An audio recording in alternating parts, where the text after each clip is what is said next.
she going to say? Is she going to say I'm wonderful? Now look, she made the statement about Hillary Clinton. I've heard the statement for years. I had no idea it was Michelle Obama. She made the statement that if you can't take care of your own house, you can't take care of the White House. You know, I've heard that statement for years, having to do with Bill Clinton. Oh, come on. Look, you know better than that. That was during the campaign. She said about Hillary Clinton, you can't take care of your own house, meaning Bill Clinton, then how can you take care of the White House? It was a vicious statement. During the 2016 presidential campaign, Michelle Obama emerged as one of Donald Trump's most outspoken critics. In a campaign speech supporting Hillary Clinton, she argued that if someone couldn't take care of their own house, they couldn't be trusted to take care of the White House. The remark quickly gained national attention and became one of the campaign's most memorable lines. When asked about it, Trump brushed off the criticism, saying he had heard the statement for years and hadn't even realized Michelle Obama was the one who originally made it. Rather than engaging directly with her broader message, he suggested the quote itself wasn't new and downplayed its significance.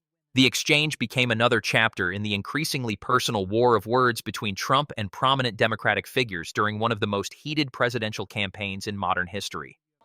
Michelle Obama's speech last night where she said that you're in over your head and the wrong president for the country. She was over her head, and frankly, she should have made the speech live, which she didn't do. She taped it, and it was not only taped, it was taped a long time ago because she had the wrong deaths.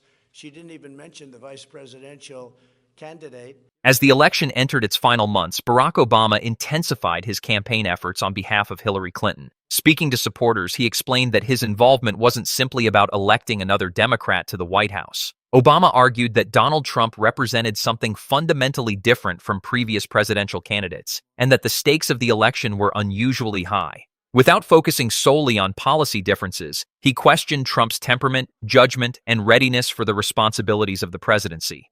Obama urged voters to think carefully about the qualities they wanted in a commander-in-chief, emphasizing that the office required discipline, stability, and respect for democratic institutions. His remarks reflected the central message Democrats hoped would persuade undecided voters before Election Day. Yes. Part of the reason that we get involved as much as we have is not just because we think Hillary's going to be a great president, but it's also because there is something qualitatively different about the way Trump has operated in the political sphere. Donald Trump didn't let Michelle Obama's convention speech go unanswered. Responding at a campaign event, he argued that the speech had been pre-recorded well before it aired and claimed it contained outdated information, pointing to the fact that it didn't mention Hillary Clinton's newly announced running mate, Tim Kaine. Trump used that detail to suggest the address had been prepared long in advance rather than responding to the campaign's latest developments. He also criticized Michelle Obama personally, saying she was over her head, while dismissing her criticism of his candidacy. The exchange highlighted how even campaign speeches by former first ladies had become major political flashpoints. As Election Day drew closer, both campaigns increasingly relied on high-profile surrogates to shape the national conversation. But no one is happier, no one is prouder to put this birth certificate matter to rest than the Donald. And that's because he can finally get back to focusing on the issues that matter. Like, did we fake the moon landing?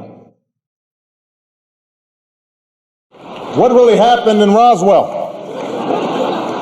And where are Biggie and Tupac? Years before they faced each other politically, Barack Obama delivered one of the most memorable jokes of his presidency at the 2011 White House Correspondents' Dinner.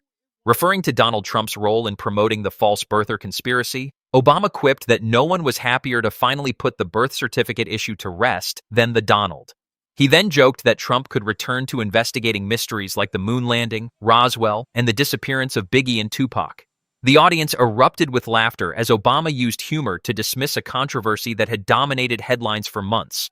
The speech remains one of the defining moments of the long-running Obama-Trump rivalry and is still frequently referenced whenever their political history is discussed. Whether remembered as a sharp political joke or simply a memorable comedy routine, it remains one of the most iconic moments ever delivered at the White House Correspondents' Dinner. The exchanges between Barack Obama and Donald Trump reflected one of the most memorable political rivalries of the modern era. From campaign speeches and convention responses to the famous White House Correspondents' Dinner roast, both men used very different styles to make their case before the American public.